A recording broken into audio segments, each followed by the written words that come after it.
Selamat pagi sahabat Dronska. Bagaimana kabarnya pagi hari ini?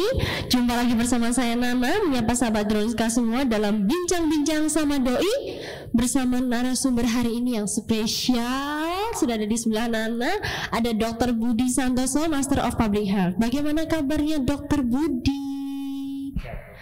Boleh dipakai dong dok mic-nya dong, biar sahabat Dronska mendengar suara indahnya. Sehat. Sehat, oke. Kita sehat semua ya dok ya.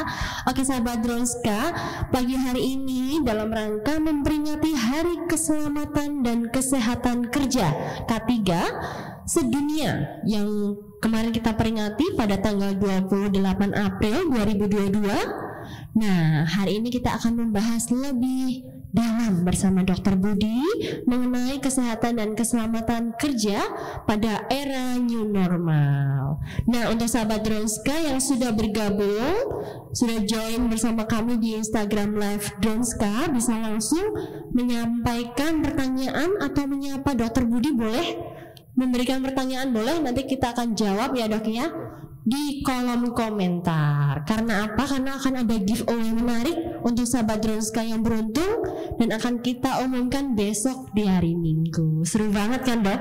Tanya, menyapa, nanti bisa dapat hadiah. Terus dapat edukasi. Wah, enak sekali. Oke, mungkin langsung saja ya dok ya. Kita berbincang-bincang santai ya dok ya mengenai kesehatan dan keselamatan kerja. Langsung aja deh dok. Boleh. Nana tanya nih, untuk K3 itu apa sih dok? Dan siapa aja nih dok yang harus memperhatikan kesehatan dan keselamatan kerja? Ya Pak Bu Nana, makasih. Jadi tadi udah sampaikan juga kita mengadakan acara ini juga dalam rangka memperingati Hari K3 internasional ya. Tadi disebutkan juga udah disampaikan keselamatan dan kesehatan kerja. Jadi K3 itu keselamatan dan kesehatan kerja. Kalau pertanyaannya tadi siapa yang harus memperhatikan ini semua? Ya kita semua di lingkungan kerja ini, misalnya kita di rumah sakit ya, berarti semua yang ada terlibat di lingkungan rumah sakit ini harus memperhatikan keselamatan dan kesehatan kerja. Termasuk juga yang misalnya ada tenan, ada di luar staf dan manajemen itu kan ada pengunjung ya, ada tenan, ada lain-lain, itu semua juga yang terlibat di dalam sivitas hospitalia di rumah sakit ini, sivitas hospitalia, jadi harus berperan dalam K3 itu. Gitu ya. Jadi semua ya dok ya. Dimulai dari diri sendiri. Yes, yeah. Apalagi di semua lingkungan rumah sakit, bukan hanya dokter atau perawat atau staf saja, tapi ya tenan-tenan juga. Semuanya ya dok ya. Oke. Lalu seberapa penting nih dok? Seberapa penting perusahaan harus memperhatikan K3 untuk karyawannya? Menurut Bu Nana sendiri penting apa tidak? Penting dong dok, kalau menurut saya. Kalau saya salah itu jawabannya. Gitu? Yang benar itu sangat penting. Oh sangat penting, oke. Sangat penting, jadi sangat penting. Bukan hanya penting, tapi sangat penting. Penting. Gitu. Ya. Oke. Gini dok, berarti kan kalau kemarin kita kan menghadapi pandemi ya dok ya. Ya. Menghadapi masa pandemi, tentu ada prosedur atau dari K3 yang berubah ya dok, mengikuti adanya pandemi ini. Turunnya kasus atau gimana? Yang kemarin kan saat pandemi tentu ada perubahan ya dok ya. Lalu saat ini kan kasus sudah menurun nih. Apakah ada perubahan lagi yang menyesuaikan itu dok? Contohnya juga nih dok, boleh. Jadi kita dalam memperhatikan keselamatan dan kesehatan kerja, otomatis juga ada perilaku new normal dalam masa pandemi ini. Ya. Seperti kita selalu menggunakan masker, membawa desinfektan, cuci tangan 6 langkah, jaga jarak, mencegah kerumunan dan lain-lain yang dikenal dengan protokol kesehatan, itu tetap kita lakukan. Ya. Kalaupun ditanya misalnya sekarang ada penurunan kasus, apakah ada berubah? Ya, paling tidak kita sudah mendapatkan new normalnya ini, perilaku yang normal baru ini ya kita teruskan gitu. Cuma memang mungkin ada beberapa kelonggaran tanda petik ya, kelonggaran tanda petik misalnya dulu mungkin ya udah ketat sekali pertemuan offline seperti ini jadi langsung onsite seperti ini mungkin dibatasi dulu ya secara online dulu. Tapi sekarang mulai ada lagi, apalagi sekarang juga mau mudik ya, mudik juga sudah mulai dibuka tuh. Cuma tetap prosedur-prosedur yang utamanya seperti pakai masker, jaga jarak, menghindari kerumunan terlalu lama itu tetap kita lakukan. Gitu.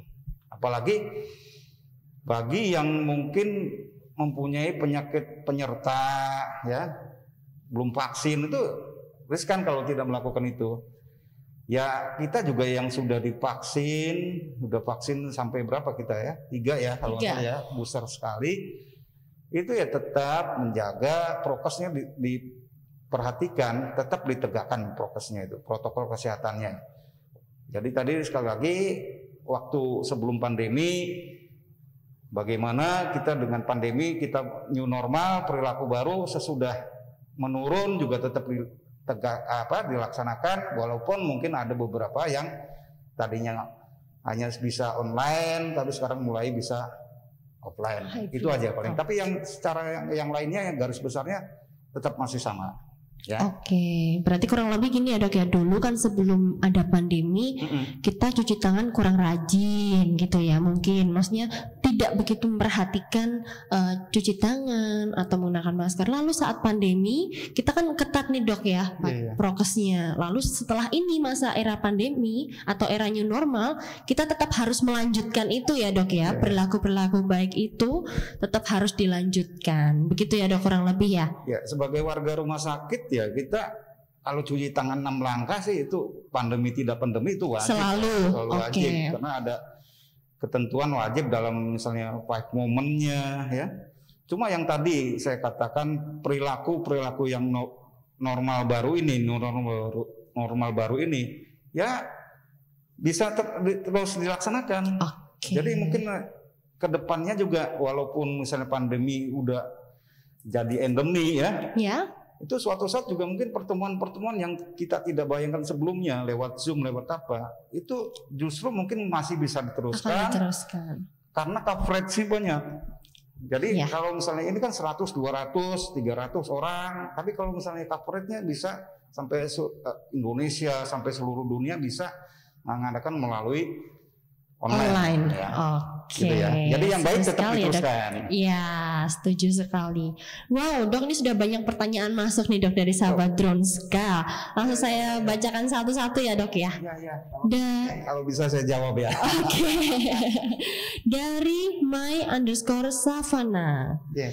Tingkat resiko di lingkungan kerja apa berkorelasi dengan luasnya lingkup kerja? Tentu ya, tentu saya kira. Tingkat resiko dengan ruang lingkup kerja. Semakin besar ruang lingkup kerjanya, pasti tingkat resikonya juga semakin besar. Ya. Ruang lingkup itu kan mencakup juga jenis pekerjaannya, luasnya lapangan pekerjaannya, skop areanya. Jadi tentu jelas setiap kita bekerja pasti ada risikonya. Pasti ada risikonya. Nah, bagaimana kita caranya mengendalikan risiko sehingga risiko tersebut diterima dengan aman sehingga kita bisa melanjutkan pekerjaan dengan baik, dengan aman. Ya. Gitu. Berarti semakin luas lingkup kerjanya ya pasti risiko semakin besar ya dok ya. Dan semua pekerjaan pasti ada risikonya. Nah, lalu ini ada pertanyaan lagi dari Kren_Green. Bagaimanakah memastikan bahwa kondisi sarana dan prasarana yang ada di rumah sakit memenuhi standar K3? Jadi bukan hanya unit yang mungkin yang dimaksud unit kerja sarana prasarana, tapi semua tadi saya katakan semua unit di lingkungan rumah sakit kita sebagai istilahnya apa namanya bagian dari Sivitas Hospitalia harus tetap melaksanakan K3 ya. Gimana kita bekerja dengan tadi saya sampaikan kerja itu ada risikonya, bekerja tetap selamat dan aman. Jadi pasti ada bagian sarana prasarana, bagian apapun lah, termasuk bagian mungkin marketing, bagian keuangan, semua harus menerapkan K3. Itu ya. Oke, mungkin contohnya sih dok. Kalau contohnya bisa disampaikan nggak ya dok ya? Contohnya aja dari prasarana rumah sakit yang. Contohnya gini, misalnya di sarana prasarana ya, sarana prasarana kita mengerjakan sesuatu pekerjaan mungkin di ketinggian ya, ketinggian itu di atas 1,8 meter atau 2 meter, itu tetap kita selalu praktekkan safety first, gitu ya. Kita buat analisis kerjanya dulu, job safety analisis, kemudian kita melakukan analisis tadi ya, job safety analisis, baru kita keluarkan work permit, izin kerjanya.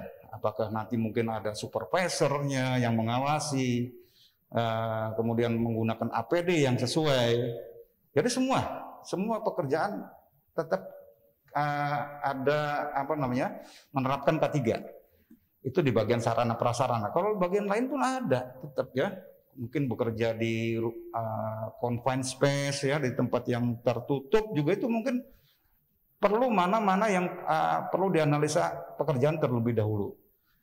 Begitupun kalau di rumah sakit, mungkin kalau misalnya ada pekerjaan konstruksi, renovasi maupun demolisi, semua itu tetap menerapkan aturan-aturan yang disebut pre-construction risk assessment. Jadi ada pengkajian risiko untuk sebelum konstruksi itu ya.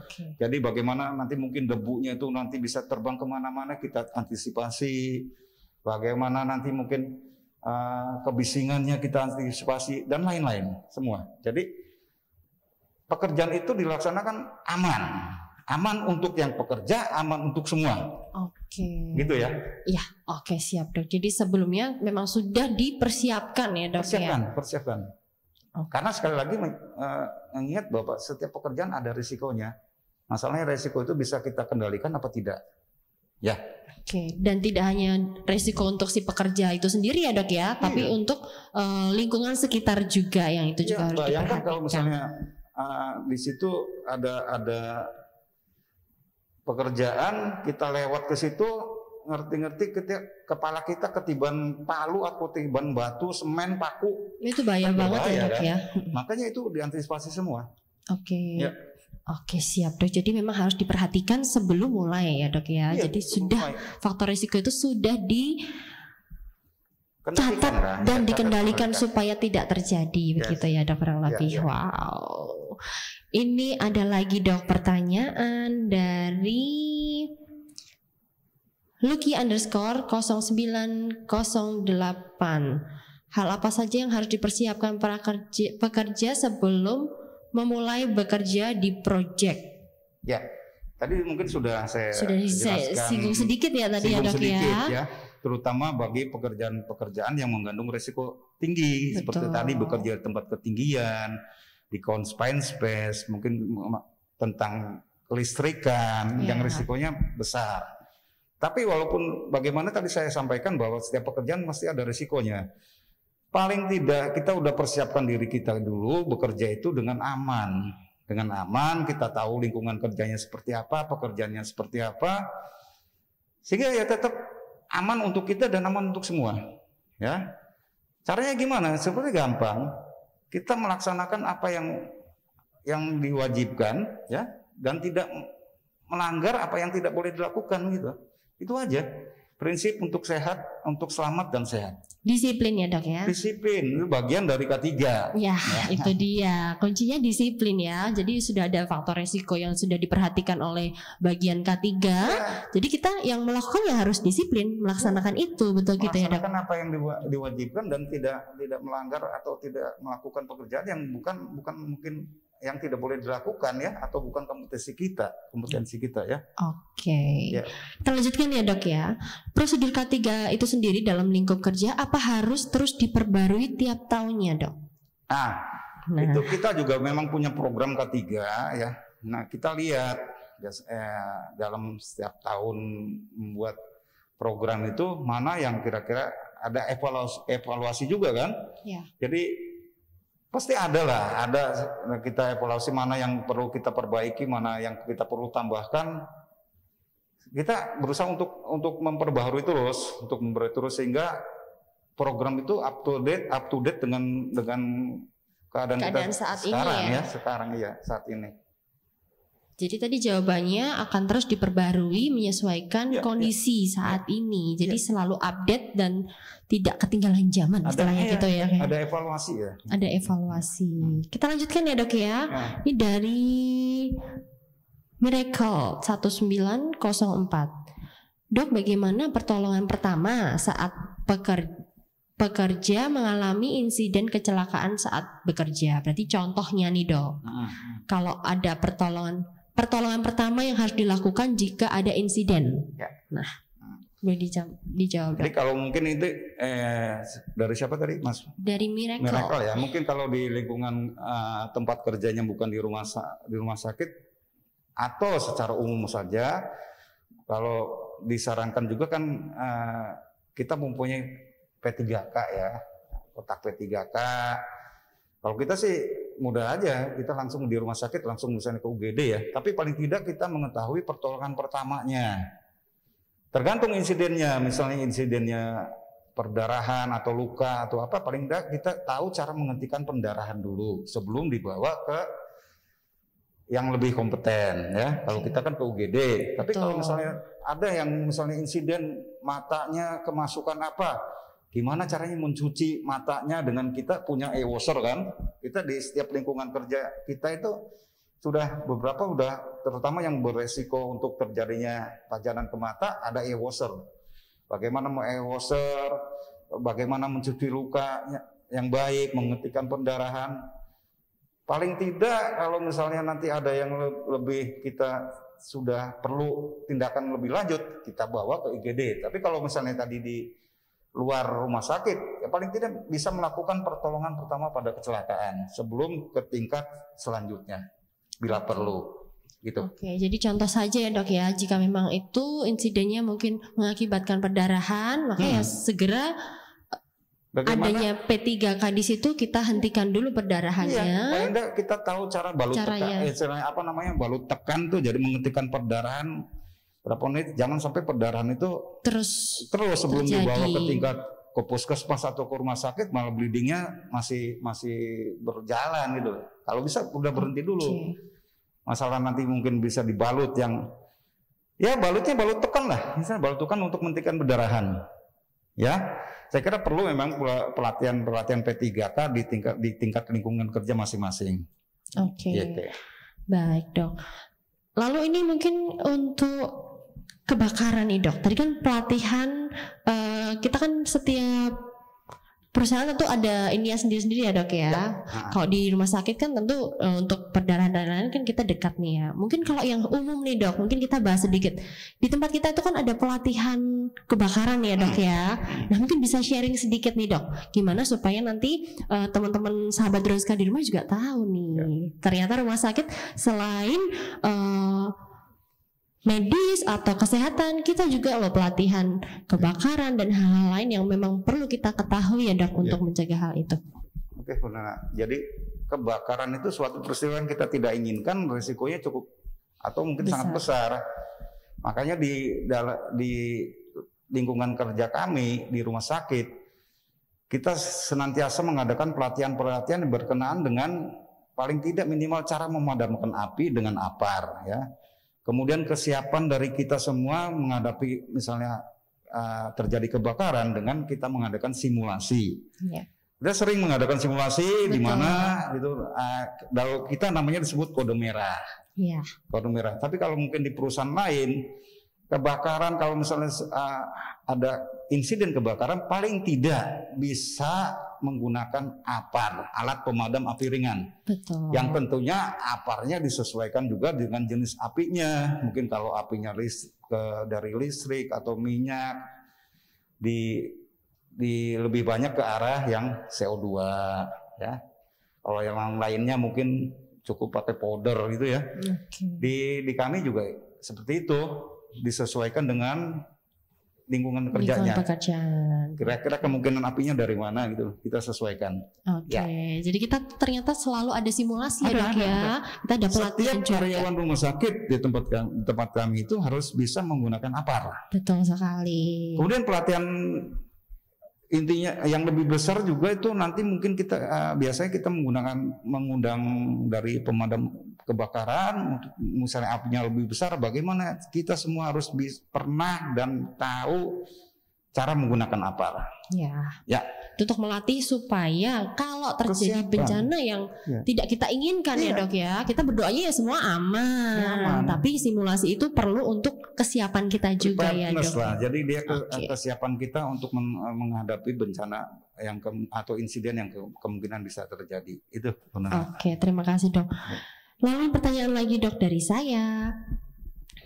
Apa saja yang perlu kita perhatikan ketika kita sedang bekerja supaya menghindari kecelakaan kerja? Mungkin nih dok, contoh nih di bidang-bidang umum yang hanya di dalam kantor mungkin ya, itu apa aja sih dok contohnya? Mungkin sering duduk lalu nanti bisa mengakibatkan apa, terlalu lama duduknya, atau memandang komputer yang terlalu lama, itu kan juga ada posisi yang benar ya dok ya, untuk menghindari itu mungkin bisa kita bahas nih dok di sini. Itu mungkin lebih ke arah ergonomi ya. Betul sekali. Ergonomik. Jadi itu prinsip ergonomi itu bisa memang mungkin banyak di indoornya, pekerjaan dalam ruangan, tapi bukan berarti pekerjaan di luar ruangan pun tidak menerapkan prinsip ergonomis ya. Jadi semuanya ya dok bisa. ya.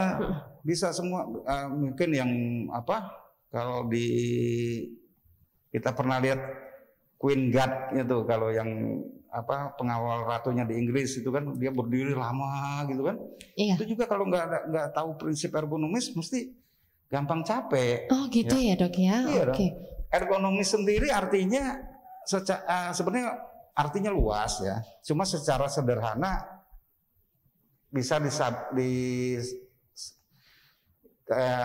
definisikan sebagai kesesuaian antara kita sebagai pekerja dengan lingkungan kerjanya kita, tempat kerjanya kita, dan cara kerjanya kita. Jadi biar nyaman dan aman dan nyaman gitu kan. Oke. Sehingga kita otomatis kalau bekerja secara ergonomis, kinerja kita bisa meningkat. Tidak gampang capek, tidak juga menghemat biaya. Kalau misalnya tidak secara ergonomis, mungkin bisa terjadi low back pain atau neck stiffness, kekakuan leher gitu ya, sehingga mungkin banyak yang berobat. Otomatis kalau misalnya secara ergonomis menurunkan biaya tersebut, otomatis ujung-ujungnya produktivitas akan meningkat. Gitu ya. Jadi dimanapun kalau bisa secara ergonomis. Oke. Kita ada contohnya nggak sih nih dok? Kita kayaknya ada contohnya video deh dok. Ada. Seperti kayak ada, kita punya kok. Ada contohnya, mungkin boleh kita tayangkan sebentar kali ya dok. Boleh ya, kita ada contoh video sahabat Drozka. Jadi untuk sahabat Drozka yang mungkin melakukan aktivitas di dalam atau di luar, ini ada beberapa contoh. Ini contohnya video yang ini sih, menatap layar komputer gitu ya dok, terlalu lama atau gimana, itu ada caranya ya dok supaya tetap menjaga kesehatan mata kita ya dok ya. Kalau misalnya mata itu mungkin videonya tampilkan di mana ini? Boleh nih, langsung kita tampilkan dulu ya dok ya. Yuk kita lihat ya. Terutama bagi yang bekerja lama, mungkin bagian IT atau bagian yang kira-kira menatap layar komputer itu desain gitu ya dok ya. Desainnya harus natap komputer terus nih. Jadi memang samping cara duduknya yang baik, punggung lurus, leher tidak kaku, leher pundak tidak kaku, ada ya? Ada. Yuk kita tampilkan nih. Oke, yuk.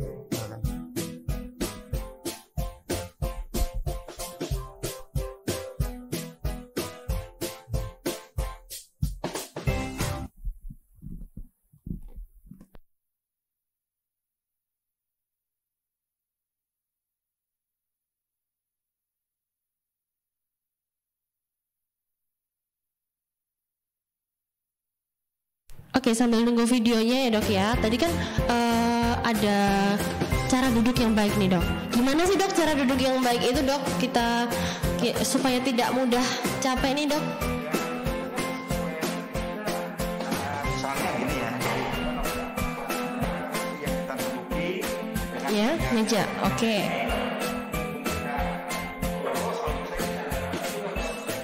Lurus ya. Nempel ya. Oh gitu. Kelelahan tadi ya, kekakuan atau kelelahan dari Leher, tulang belakang, back pain ini apa punggung bawah. Biasanya kalau kita menegakkan itu punggung bawahnya agak dilengkungkan gitu sehingga kita tegak. Oke. Kemudian juga di mejanya itu ya meja itu tentu nggak Tidak terlalu tinggi. itu kan susah. Iya, atau terlalu rendah. Oke. Kita bisa kalau bisa siku ini dan ini siku.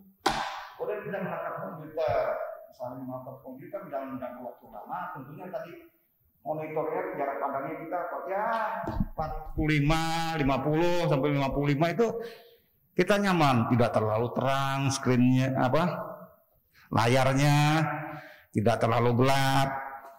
Dan kalau kita menatap lama, disarankan ada yang tadi disampaikan dalam video kan ada triple 20 itu 20. Betul.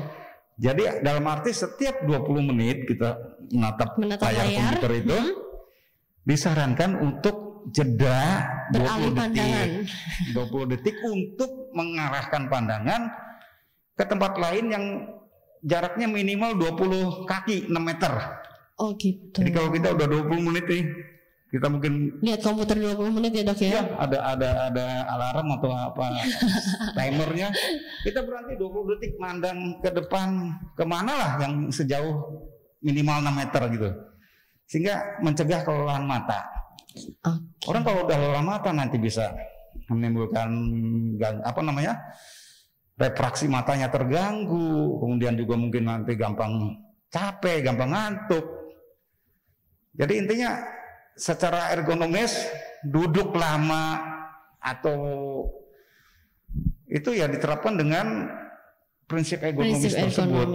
Kesesuaian antara pekerjanya kita nih dengan tempat kerja, dengan lingkungan kerja.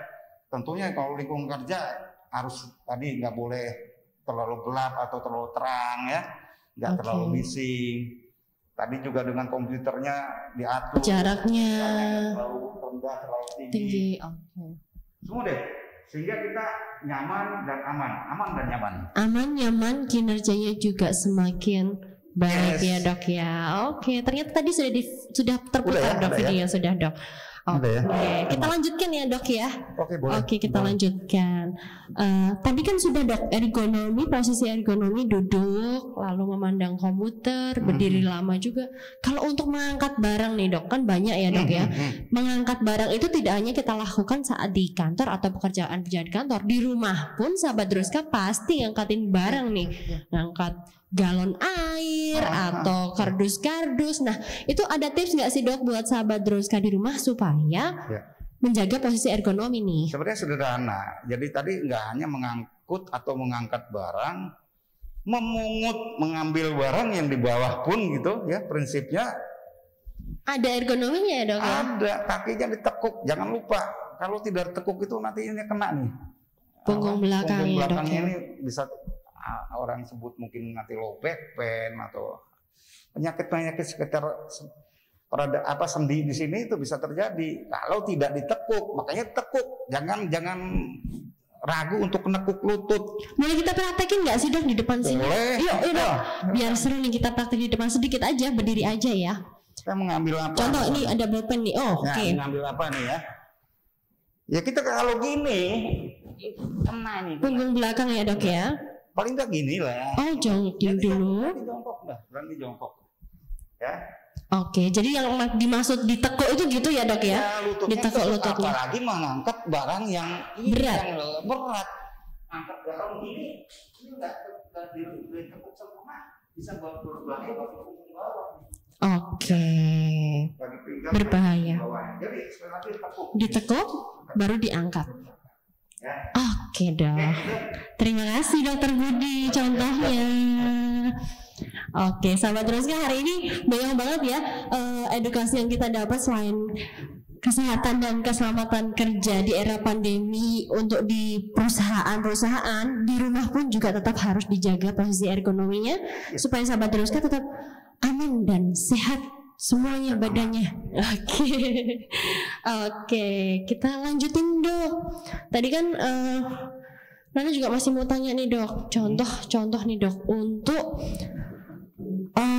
saat ini kan banyak nih dok pelaku usaha yang menengah atau UMKM gitu ya dok ya, banyak nih. Kalau untuk perusahaan besar, tentu pastikan sudah ada bidang K3 seperti Dokter Budi. Di sini kan sudah ada timnya sendiri nih, gitu.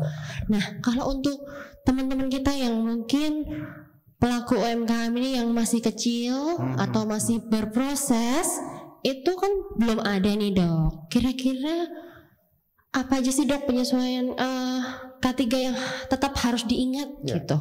Jadi UMKM, usaha mikro kecil menengah kalau nggak salah itu. Jadi kalau misalnya memang belum mampu untuk ada unit tersendiri, unit K3, paling tidak prinsip-prinsip K3 itu untuk selamat dan sehat, tetap sehat selama bekerja, sehat aman, selamat ya, selamat dan sehat selama bekerja itu harus diterapkan. Paling dasar aja itu dari piramida penanganan risiko itu paling bawah itu APD ya, menggunakan alat pelindung diri. Kemudian tingkat ke atasnya ada secara administratif, mungkin ada tulisan-tulisan di tempat kerja itu gunakan APD setiap memasuki area ini. Untuk mengingatkan ya dok ya, tepatnya ya. Kemudian juga nanti mungkin ada pekerjaan-pekerjaan yang kira-kira mungkin bisa menimbulkan resiko yang lebih berat.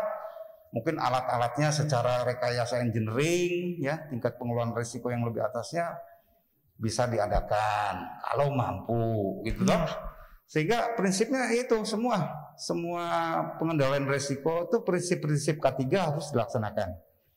Bagaimana jadi ceritanya kalau misalnya UMKM-nya misalnya makanan mungkin kuliner ya dok, kuliner nih. Kuliner dalam mengenai ini makanan tidak menggunakan tutup rambut, tidak menggunakan masker, kukunya panjang ya, gampang ngambil barangnya main ambil aja. Okay. Itu kan di samping tidak aman, tidak selamat untuk kita, juga tidak aman selamat bagi konsumennya. Karena apa? Yang ruang lingkup K3 itu bukan hanya pekerjanya sendiri, tapi semua gitu, semua. Ya, kalau di kita kan termasuk tadi pengunjung, tim doa, orang yang berkunjung, misalnya wartawan, itu semua harus selamat, aman dan sehat. Nah, betul. Ya, harus paling enggak ada upaya-upaya pengendalian risiko di tempat kerjanya sesuai dengan UMKM-nya tersebut. Gitu ya Bu Nana ya. Jadi prinsip K3-nya harus tetap dilaksanakan. Kalau nanti mungkin sudah mulai agak besar ya, di atas 50 pekerjanya, itu mungkin sudah mulai bisa menerapkan unit K3-nya sendiri gitu ya dok ya. Karena semakin besar lagi di atas 100 mungkin sudah mulai tertata lagi, ada pembina K3-nya gitu. Baik. Gitu ya. Iya, siap dok. Minimal prinsipnya dulu. Prinsipnya dulu yang prinsip memang K3 harus kita siapkan. Prinsipnya apa sih? Tadi melaksanakan apa yang wajib dilaksanakan dan tidak melanggar apa yang tidak boleh dilaksanakan, gitu aja. Oke. Ya. Mantap sih dok, keren sih. Nah itu sahabat Droska, jadi ya itu tadi kita harus tetap menjaga keamanan ya, selain untuk kita sendiri yang melakukan, tapi juga orang-orang di sekitar. Dan sahabat Droska, Rumah Sakit Dr. Un Kandang Sapi Solo itu juga menerapkan itu dengan salah satunya membedakan jalur ya dok ya. Jalur pengunjung dan jalur pasien itu di Rumah Sakit Dr. Un Kandang Sapi sudah terpisah sahabat Droska. Jadi ada jalur khusus pasien sendiri, ada jalur khusus pengunjung. Supaya apa? Ya supaya tidak jadi satu. Jadi sahabat Droska yang sehat, yang mau berkunjung untuk datang ke sini, itu ada jalurnya sendiri. Untuk vaksinasi, kita kan ada ruangan khusus vaksinasi ya dok ya. Itu di area sehat atau kita kenal dengan healthy area. Nah untuk sahabat Droska yang sedang sakit atau ada keluarga yang sakit, kita ada jalurnya khusus sendiri yang pasti terpisah dari sahabat Droska yang sehat. Nah itu yang betul menyebabkan ya, rumah sakit tetap aman. Tetap aman, Droska tetap aman. Asik sekali nih dok bincang kita siang ini. Oke dok, mungkin ini banyak pertanyaan yang memang sudah mewakili terjawab sih dok. Ada lagi enggak ya? Ini mungkin ya dok ya. Dari Ayu Ervianto, selamat pagi, izin bertanya, bagaimana cara mengatasi lingkungan kerja yang belum standar SOP? Terkadang kalau ingin mengusulkan supaya sesuai SOP tapi belum mumpuni. Terima kasih. Oh mungkin ada yang belum ini ya dok ya. Iya. Jadi tadi K3 itu prinsipnya kalau tidak ada dukungan dari manajemen, dari organisasi, dari pimpinan, itu saya kira susah untuk terlaksananya. Nah syukur-syukurnya rumah sakit kita dukungan dari manajemen ini luar biasa sehingga K3-nya bisa diterapkan. Okay. Kalau tadi pertanyaan seperti itu SPO atau SOP yang belum bisa diterapkan, yaitu dari mindsetnya dari pimpinan harus mendukung 100% terhadap upaya K3. Okay. Jadi sehingga kalau nanti ada dukungan pasti dari SPO-nya terlaksana itu, ya. Karena SPO mungkin harus ada APD, harus ada apa, mungkin belum terlaksana. Kalau udah ada dukungan dari manajemen, pasti SPO-nya terlaksana itu. Okay. Gitu ya. Kalaupun belum, tetap paling tidak menjaga keamanan diri sendiri dulu dan tetap sekitar tetap diutamakan ya dok ya. Gitu. Oke dok, kita seru sekali ya pertanyaannya dok ya. Wow, ini tadi kita sudah membahas terkait kesehatan dan keselamatan kerja pada era pandemi, lalu contoh-contoh di luar rumah sakit untuk sahabat Droska bisa lakukan. Nah, ini karena waktu kita juga terbatas dok, pertanyaannya juga mungkin sudah banyak yang terjawab, tapi mungkin ada pertanyaan-pertanyaan yang saya skip, mohon maaf. Mungkin ini ada closing statement nih dok, langsung saja dok ya.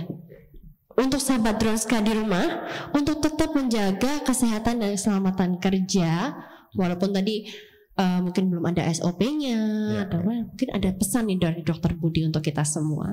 Ya, sebelum menutup ya dok ya. Sahabat Droska, jadi K3 itu tadi saya sampaikan bukan hanya sekedar penting, tapi sangat-sangat penting. Nah dengan adanya pandemi ini, kita mendapatkan perilaku-perilaku baru yang mungkin bisa kita terapkan walaupun kasus sudah menurun. Mungkin nanti ke depannya juga bisa ada ya kebiasaan-kebiasaan baik itu tetap dilaksanakan, kan bagus tuh. Kita mencuci tangan, mungkin bawa hand sanitizer tetap seperti ini. Iya, kemanapun. Masker. Yang baik-baik itu tetap dilakukan lah, tetap dilaksanakan. Kemudian dalam hal K3 tadi prinsipnya setiap pekerjaan ada risiko dan risiko itu bisa dikendalikan. Bagaimana kita mengendalikannya sehingga pekerjaan itu bisa terlaksana dengan sebaik-baiknya, mengurangi biaya, meningkatkan kinerja dan meningkatkan produktivitas. Prinsipnya satu tadi, melaksanakan apa yang wajib dilaksanakan, jangan sembrono ya. Orang kita kadang-kadang sembrono, oh dari dulunya gini kok nggak apa-apa. Jangan seperti itu. Kalau memang udah ada SPO, ada yang ketentuan bahwa kita menggunakan APD, ya menggunakan APD. Kalau ada di sini nanti harus ada supervisor untuk mengawasi pekerjaan yang berisiko, ya harus ada gitu. Jangan ngenteng kayak gitu ya. Jangan sembrono. Gitu. Jangan sembrono. Dan tidak melakukan hal-hal yang tidak boleh dilakukan atau bukan kompetensinya gitu. Kadang mungkin tadi masang infus tuh gampang ya, kelihatannya gampang, di Google juga ada. Tapi kalau bukan kompetensinya ya jangan dilakukan. Gitu mungkin benar. Oke, terima kasih Dokter Budi untuk pesan untuk sahabat Dronska di rumah. Luar biasa sekali pembicaraan kita siang hari ini. Nah, untuk sahabat Dronska, saya juga mau sedikit menyapa sahabat Dronska yang hari ini masih puasa ya Dok ya. Besok kan kita sudah mendekati Lebaran sebentar lagi. Nah, untuk sahabat Dronska yang masih puasa dan mau memesan makanan sehat, Rumah Sakit Dr. Un Kandang Sapi selain memberikan pelayanan kesehatan, kita juga ada kafe diet ya Dok ya. Ada ya. Kafe diet yang melayani untuk sahabat Dronska pesan. Itu ada namanya menu berbuka puasa Dronska. Ada ya? Nah, ada dong. Takjil gitu ada ya? Bisa ya? Nah, itu bisa untuk Oh. menurunkan berat badan, menambah berat badan, mengontrol kadar gula atau riwayat penyakit tertentu itu bisa diatur. Jadi dalam berpuasa juga tetap bisa mengontrol itu semua. Nanti sahabat Dronska bisa pesan berbuka puasa Dronska, menu berbuka puasa Dronska melalui WA di 081 5763 9333 atau melalui nomor telepon rumah sakit di 0271 643 139 nomor extension 470. Langsung ke Cafe Doi yang baru di basement 1 ya Dok ya. Luar biasa. Bisa juga diantar sampai ke rumah untuk area Kota Solo. Asik. Oke sahabat Dronska, tidak terasa kita sudah menemani sahabat Dronska, saya dan Dokter Budi hampir 1 jam ya Dok kita menemani di sini. Ya, makasih. Terima kasih loh Dok. Makasih juga. Banyak ilmu yang kita sampaikan, kita sharing di sini ya Dok ya. Sama-sama belajar ya. Iya, sama-sama belajar. Sahabat Dronska tidak perlu khawatir jika harus periksa ke Rumah Sakit Dr. Un Kandang Sapi Solo. Seperti yang tadi sudah saya sampaikan, kita menerapkan protokol kesehatan yang ketat dan juga jalurnya aja dipisah. Jadi Dronska itu tetap aman ya Dok ya. Selain itu kita melayani telemedicine juga. Jadi sahabat Dronska kalau mau periksa dari jarak jauh atau online, kita juga sudah melayani. Layanan vaksin masih kita layani juga. Internasional yang mau keluar negeri kita juga ada. Pokoknya aman dan ada semua di Dronska. Nanti kalau mau tanya-tanya bisa langsung hubungi nomor kita di 0815533000333. Oke, itu khusus layanan untuk sahabat Dronska yang ingin bertanya terkait layanan rumah sakit.